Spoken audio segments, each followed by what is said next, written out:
שמי אפרת דורון, אני עוסקת ברפואה סינית. רבים פונים אליי בשאלה מה אנחנו אמורים להרגיש כשאנחנו מתחילים לקחת את תוסף התזונה ויטליטי.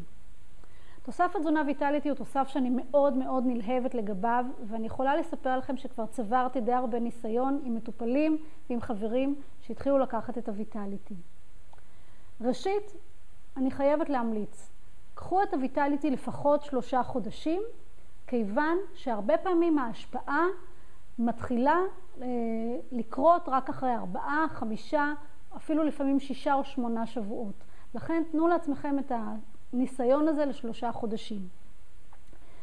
הייתי יכולה לסכם את התחושות ואת השינוי שקורה לנו עם הויטליטי בערך ב3 תחומים.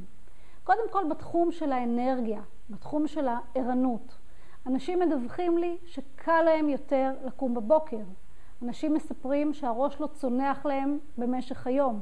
וגם בערב אנשים מצליחים לשרוד בשעות מאוחרות יותר, הראש לא נופל להם מול הטלוויזיה או על המחשב. אז התחושה הזאת של ערנות רציפה וברורה במשך היום היא אחת התחושות החשובות ביותר שאני מקבלת. דבר נוסף, יש הקלה בבעיות שינה. נרדמים יותר בקלות, ישנים שינה עמוקה יותר, ומתעוררים בבוקר בקלות יותר, ועם תחושה שישנו טוב. זה התחום אחד שהוא מאוד מאוד חזק מבחינת ההשפעה של הויטליטי. התחום השני הוא התחום המיני.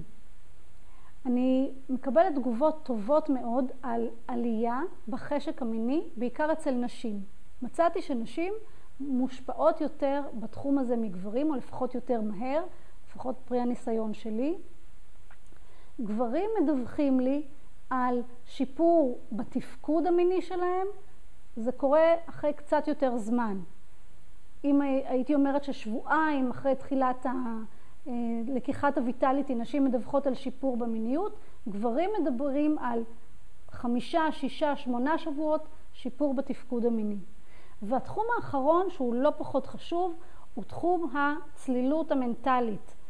התיאורים שאני מקבלת הם, אין לי יותר את הענן הזה שהיה לי בראש. אני מרגיש מפוקס, אני מרגישה ברורה, אני מרגישה שהזיכרון חוזר אליי.